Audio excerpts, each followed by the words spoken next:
Colossenses 1:12, uma das passagens mais poderosas que fala a respeito desse novo começo a partir de Jesus. Diz assim: dando graças ao Pai que nos tornou dignos de participar da herança dos santos no reino da luz, pois Ele nos resgatou do domínio das trevas e nos transportou para o reino do seu Filho amado, em quem nós temos a redenção, a saber, o perdão dos pecados. Ele é a imagem do Deus invisível, Ele é o primogênito de toda a criação, pois nele foram criadas todas as coisas, nos céus e na terra, as visíveis e as invisíveis, sejam tronos ou soberanias, sejam poderes ou autoridades, todas as coisas foram criadas por Ele e para Ele. Ele é antes de todas as coisas e nele tudo subsiste. Ele é a cabeça do corpo, que é a igreja. Ele é o princípio e o primogênito dentre os mortos, para que em tudo tenha a supremacia. Pois foi do agrado de Deus que nele habitasse toda a plenitude, por meio dele reconciliasse consigo todas as coisas, tanto as que estão na terra, quanto as que estão nos céus, estabelecendo a paz pelo seu sangue derramado na cruz. Alguém pode dizer glória a Deus por isso?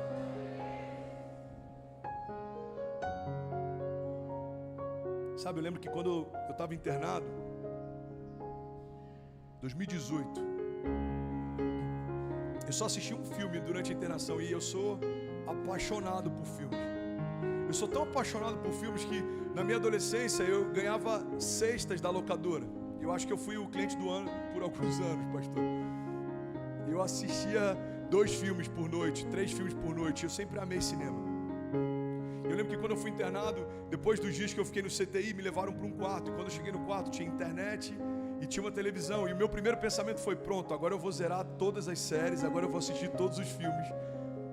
E a primeira coisa que Deus falou comigo foi: eu não deixei você estar aí para você se entreter. Deserto não é lugar de entretenimento, deserto é lugar de aprendizagem. Eu só assisti um filme, 30 e poucos dias internado. E o único filme que eu assisti se chama Beleza Oculta, com Will Smith.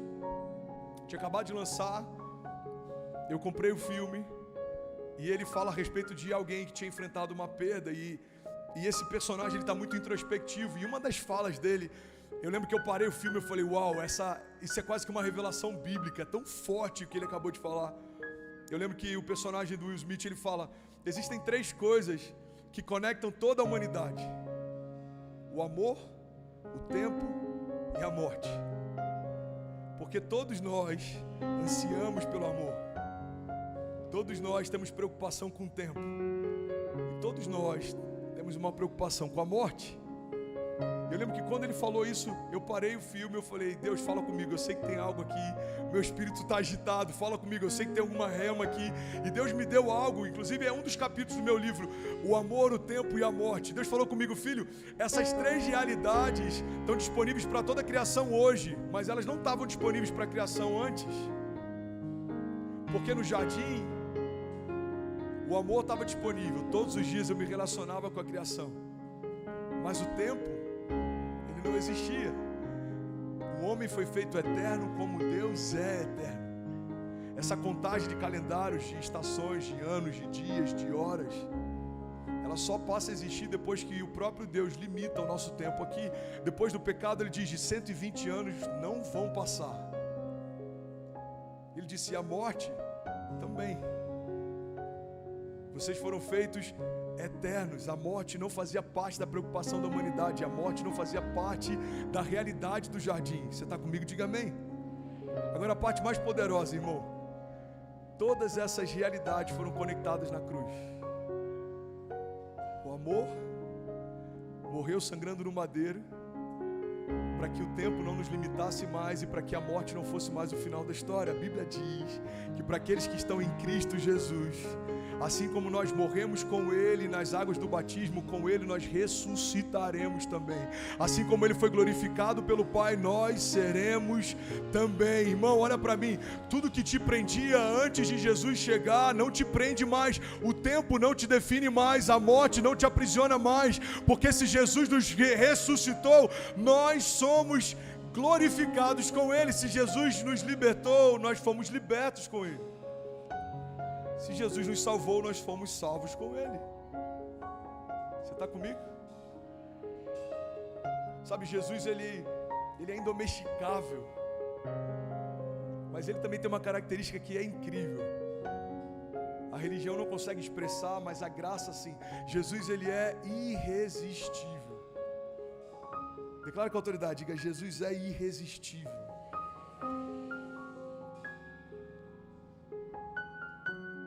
Jesus, Ele é irresistível.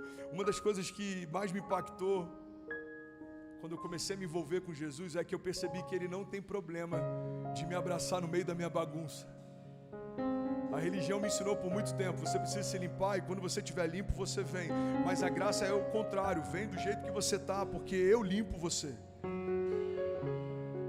A religião nos exige comportamento. Se você parar de fumar, se você parar de adulterar, se você parar de fazer, mas a graça diz: você não pode sozinho. Então vem que eu limpo você, eu renovo você, eu curo você, eu liberto você, eu restauro você. A religião sempre vai te exigir. A religião sempre vai te exigir, a graça sempre vai te dar. Tudo que a religião te exige, Jesus te dá.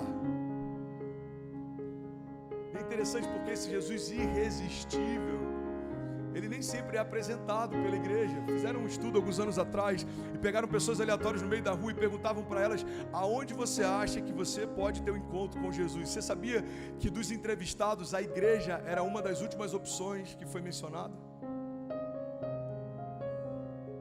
Uma das coisas que eu mais ouço de pessoas que não conseguiram trazer ainda sua família ou alguns amigos, a gente tenta dar desculpas.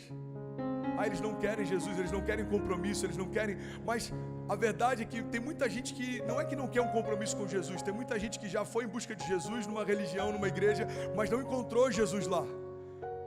Porque quando a gente olha para Jesus caminhando na terra, a gente vê que os pecadores não tinham problema com Jesus. Pelo contrário, eles tinham prazer em se assentar com Ele, em segui-lo, em ouvi-lo. Os homens que eram completamente rejeitados naquele tempo, eles tinham prazer em sentar aos pés de Jesus e ouvi-lo falar. Irmão, o que fica muito claro na história de Jesus é que os homens não tinham problema com a santidade de Jesus, eles tinham problema com a hipocrisia da religião. Aqueles que falam em nome de Jesus, mas não carregam Jesus. Aqueles que falam em nome de Deus, mas não expressam Deus. A verdade é que o que Jesus deixa claro para a gente é que o Evangelho é perfeito para pessoas imperfeitas. Começando pelos homens que Ele escolheu para serem seus apóstolos. Jesus escolhe homens improváveis para deixar claro que não tem a ver com aquilo que faz sentido para a gente, tem a ver com uma palavra que Ele liberou. Ele pega um cobrador de impostos, Ele pega um pescador de peixes, Ele pega homens rudes e coloca eles como pilares fundamentais do início de uma igreja gloriosa. Jesus pega alguém que não crê nele, dá uma revelação de quem ele é e coloca como pastor de uma igreja. Jesus pega alguém como você, irmão, que em vários momentos falou que faria tudo menos entrar numa igreja evangélica, e você está num domingo de Natal à noite, poderia estar em qualquer lugar, mas você escolheu estar sentado para ouvir mais sobre quem ele é. Por que você está aqui? Porque em algum momento esse Jesus irresistível se revelou para você. Irmão, eu acredito que como igreja, a ausência desse encontro tem muito mais a ver com uma falha nossa do que com o problema do mundo. Porque quando Jesus é bem apresentado, Ele é irresistível.